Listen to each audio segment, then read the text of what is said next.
आज कोपरगाव जिल्हा परिषद गटातून माझी सुविद्य पत्नी सौ विद्या रामकृष्ण वेता यांच्या प्रचाराचा नारळ, त्याचबरोबर या गणातून आमचे तरुण तडफदार उमेदवार आदरणीय अमित नाना या दोघांच्या प्रचाराचा नारळ ह्या गणातून आम्ही आज नारळ फोडण्याचा शुभारंभ सिद्धनाथाच्या मंदिरामध्ये आज या ठिकाणी आयोजित केला। खरं तर होऊ गाठलेल्या 2026च्या जिल्हा परिषद आणि पंचायत समितीच्या निवडणुकीमध्ये खऱ्या अर्थानं माझ्यासारख्या आणि आमच्या सर्व कार्यकर्त्यांच्या सामान्य कार्यकर्त्यांना भारतीय जनता पार्टीने यावेळेला उमेदवारी दिली नसल्यामुळं या ठिकाणी कार्यकर्त्यांचा आवाज ऐकून सर्वसामान्य कार्यकर्त्यांच्या आग्रहास्तव खऱ्या अर्थानं माझी पत्नी सौ विद्या रामकृष्ण वेता आणि या गणातून आदरणीय अमित नाना असे 2 उमेदवार, तसेच आमचा पलीकडल्या गणाचा उमेदवार हा उद्या फायनल होईल, असे 3 उमेदवार या जिल्हा परिषद गटातून आम्ही अपक्ष म्हणून उभा करतोय। खरं तर आजचा माहोल बघितल्यावरती खऱ्या अर्थानं आज सिद्धनाथाच्या चरणी आम्ही नतमस्तक झालो आणि आजचा माहोल बघून खऱ्या अर्थानं आमचा आजच विजय झाला असं म्हणायला काय हरकत नाही। कारण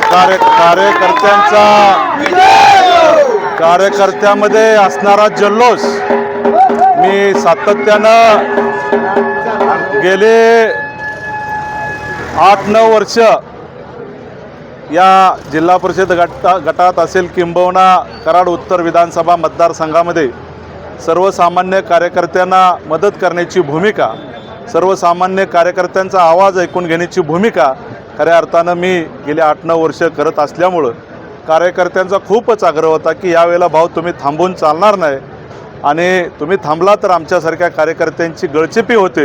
म्हणून खऱ्या अर्थानं मी निर्णय घेतलेला आहे की यावेळेला आपण अपक्ष म्हणून या जिल्हा परिषद गटातून निवडणूक लढवतोय।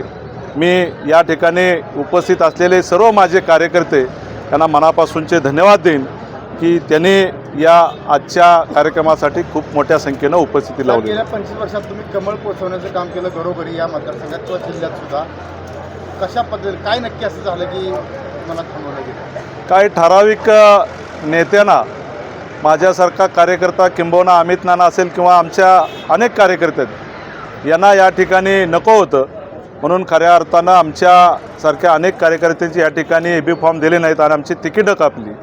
परंतु आम्ही सातत्यानं सर्वसामान्यांचा विचार घेऊन भारतीय जनता पार्टीचे विचार पोचवण्याचं काम मी तरी स्वतः 25 वर्ष करतोय।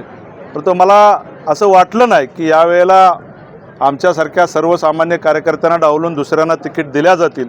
परंतु तो प्रकार आपण सगळ्या माध्यमांनी किंबहुना सर्व जनतेनं बघितला आहे की या जिल्हा परिषद गटामध्ये काय प्रकार घडला आणि कशा प्रकारे या ठिकाणी तिकिटा देण्यात आल्या।